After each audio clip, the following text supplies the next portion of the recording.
So last night, the medical student from Willsboro, New York, tearfully hugged her family after Jeff Probst called her name during the live finale. Sophie Clarke beat Coach by just one vote from the jury of booted castaways, and she joins us this morning. Sophie, congratulations. Thank you. I am the winner. Where are you this morning?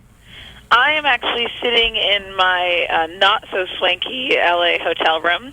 I opened up the minibar, and I'm treating myself to a rather expensive little box of Pringles. Well, I mean, you're a millionaire now, so you can afford that, right? I actually haven't slept since I've been a millionaire, so I'm still reveling in my glory. So when do you get the money? I got the check on stage last night. It was so disappointing. I mean, the check, I didn't even get a big check. I mean, the check looked like any kind of, paycheck, except with a lot more zeros on it. So why were you disappointed? I have it here. I'm staring at it right now. Really? Cool. I could give you the number. Yeah, how many? Just read the dollar figure. Read it out. Yeah, well, it's a 1 with about, I don't know how many zeros, 6 zeros here. And then 2 more after the period. Sophie, how much have you had that minibar this morning? I don't know. So I've been eating Pringles. And now the stuff in the minibar is the CBS folks. Are they taking care of that, or are you buying this hotel room? I'm paying for the minibar. They nicely pay for the hotel room, but I am. It's my first dip into my $1 million. It's this really expensive Diet Coke I'm drinking right now. But that's okay. You can afford it. $1 million. You know how many of those Diet Cokes you can have? I don't approve of minibars. I mean, it's ridiculous. Well, listen, so what do you do now? I mean, you have that $1 million check. Are you going to go open a new bank account this morning, or what's your plan? I don't. I'm asking you for advice. I need to find some millionaire friends. I have no perspective on this at all. I guess I was going to find a bank. Well, the first thing you got to do, you must do this. You must go someplace and make a photocopy of the check so you can frame that check. Oh, very good idea. Because you're going to want to have a copy of that on your wall so everybody can see it. And when you open, are you going to open a medical practice? Is that the plan? Well, I mean, I just finished my first semester of medical school, so I have to pass. Are you going to continue with school now that you're a millionaire? I am going to continue with school, yeah. Okay, so you're going to want to, when you open the medical practice, like 30 years from now after you graduate, come on. You're going to want to have a copy of that check on the wall so everybody can see it and say, you're that Dr. Sophie Clarke. So if you're in the business of giving out advice, I'm going to obviously spend the money on medical school, but do you have any advice for any splurge beyond the minibar? Yes, I think you should immediately, when we hang up this morning, book a trip to Miami and come down and see me, and we'll go out and I'll show you the best places in town. How's that? I think what you should also do is buy property in South Florida. You can never buy it at such a low price. It has no place to go but up. So are you guys real estate agents? What's the deal here? No, not at all. Not even close. Maybe South Florida sounds nice. I could do that. Listen, South Florida. I don't know. There's too much sand there, No, I don't know how. It might take me a while before I want to see a beach again. No, well, listen, after... Oh, true enough. I was going to say, after that long trip, you were there for how long? I was there for 39 days. Well, listen, when Christmas comes along and it's snowing in New York, and it's 80 degrees here in South Florida, you'll realize why it's a good place to come visit. I don't know. I don't think you understand the magnitude of my post-traumatic stress disorder right now. I'm not sure sand is the best thing for me right now. We'll see. I think $1 million might cheer me up, and I could buy the ticket. Sophie, was it harder than you thought when you signed up for this Survivor to go out and do it? Did you think you had a chance of winning? A lot of people think that they do, but then they realize it's harder. How do you fit into that? I mean, what kind of arrogant brat would you have to be to think that you would have a chance of winning the show? I think everybody goes on thinking, that they're going to get voted out first. It's everyone's biggest fear. I think I was shaking in my boots the first day. So no, not at all. I didn't think I would win, but I also was pretty naive about how difficult it would be, because I think it's I didn't think anything was possible to be that difficult in life. It was really, we were really starving. We were really missing our families. We were really isolated.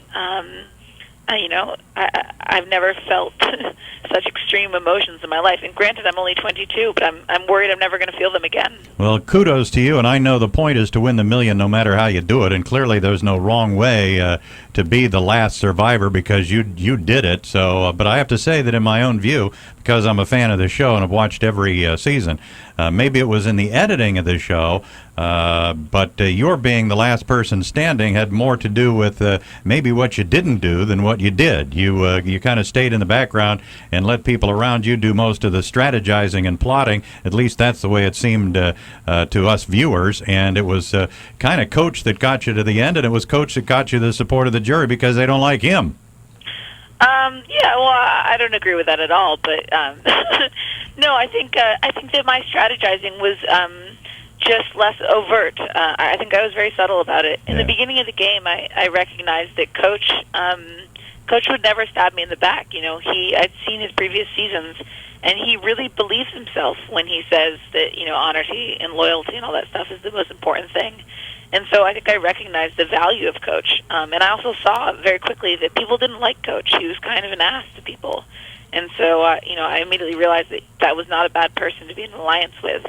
I'd say that my main thing I did out there was I just kept that 5-person alliance intact. I tried to keep everybody calm and comfortable.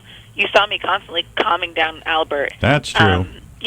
Coach and I, my Survivor nickname, my whatever you call the Greek mythology name Coach gave me was the Oracle of Delphi, because I was kind of Coach's calming force. I would reassure him that everything was going to be fine. I seemed to always be right in my predictions. Yeah, we were actually supporting most people down here in South Florida. Albert, simply because he's from here. He's a baseball coach. Yeah, Albert didn't have a shot. Yeah, he's at Plantation High School, but you didn't have much use for Albert, especially toward the end. No, it's funny. Albert and I got we were in a little we had a little domestic Survivor relationship, but. We had some marital spats towards the end. I think Albert's too smooth. He's too slick for his own good. I mean, the guy's a dating coach, Oh, well, there you go. Hey, there was a whole lot of praying going on in this particular season of Survivor, it seemed to me. Seemed to be that every time you turned around, Brandon or Coach were kneeling on the beach and praying on everything, playing the Christian card, as though, the Almighty has favorites on a reality show. And I think that you weren't playing that God card, and you won. So maybe God has an ironic sense of humor. Exactly. No, I mean, it's really unfortunate, because I do think that they were well-meaning, but I think it was all unnecessary. I think there's ways to manipulate people on Survivor that don't include religion, and I think that really turned people off of Coach. When he was praying for an idol that was in his pocket, or praying for a favorable outcome. I don't think that's what religion's about, right? It's about praying for strength and right. stuff like that. So, yeah, there was definitely very strong religious undertones. I mean, you didn't even see the half of it. We were praying constantly. We're talking to a privileged, pretentious brat, Sophie Clarke. You are. That is me. Actually, she was going to say bitch, and at the last minute she changed her mind because, Whitney and I get along. But she didn't want to be too harsh. Sophie Clarke is the winner of Survivor. She's now the newest millionaire in the country. She's sitting there in a hotel room in Los Angeles with $1 million check in her hand, not knowing what to do with it, going through the mini bar. God, you're making my life sound so sad. Listen, are a lot of people mad at you this morning? Because I was following online, and I see there's a lot of bitter people. What do you make of that?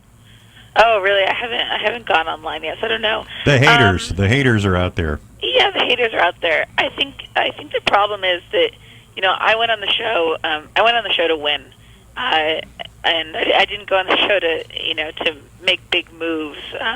Like some people, or to make good TV.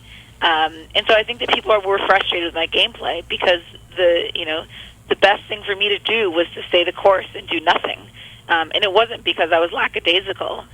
It was because I was constantly evaluating my situation and coming up with a decision that it was best to stay the course. And had I thought that switching or flipping or doing something huge would have helped me, I would have done it. And I think as a viewer, you don't like that. You want to see blind sides. You want to see big moves. Yeah, the big. So I think people were. The big plays were done by. Were entertained by me. Yeah, Ozzy did the big plays. The toughest player in terms of pure focus on the challenges. And if he had won that last challenge, he would have won the million, according to the show of hands last night. But you were kind of rolling your eyes over things that Ozzy was doing during the course of the challenge this year. Right. So, Ozzy and I didn't get along on the island at all. That was obvious. But I think that's because we're very similar. We're both very hard-headed. We're both very competitive, and we're both very confident. And there can really, only be one alpha dog at a time. And I think Ozzy and I had a bit of a power struggle. And we recognized that. We kind of said to each other, I hate you, but I think after the game we'll be friends, and we've made up. Sophie, I do have some advice for you before I let you go. I know you're busy this morning, but I do want to tell you two things that are very important, okay? I'm listening, yeah. Okay, the first one is make sure you pay your taxes.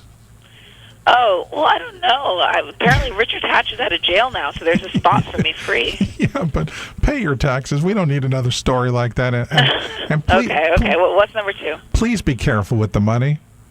Okay, you mean you don't want me to fly down to Florida? No, I do. I want you to come down to Miami. You can find me, by the way, on Twitter. It's @RichStevens, RichStevens, and I'd love to hear from you.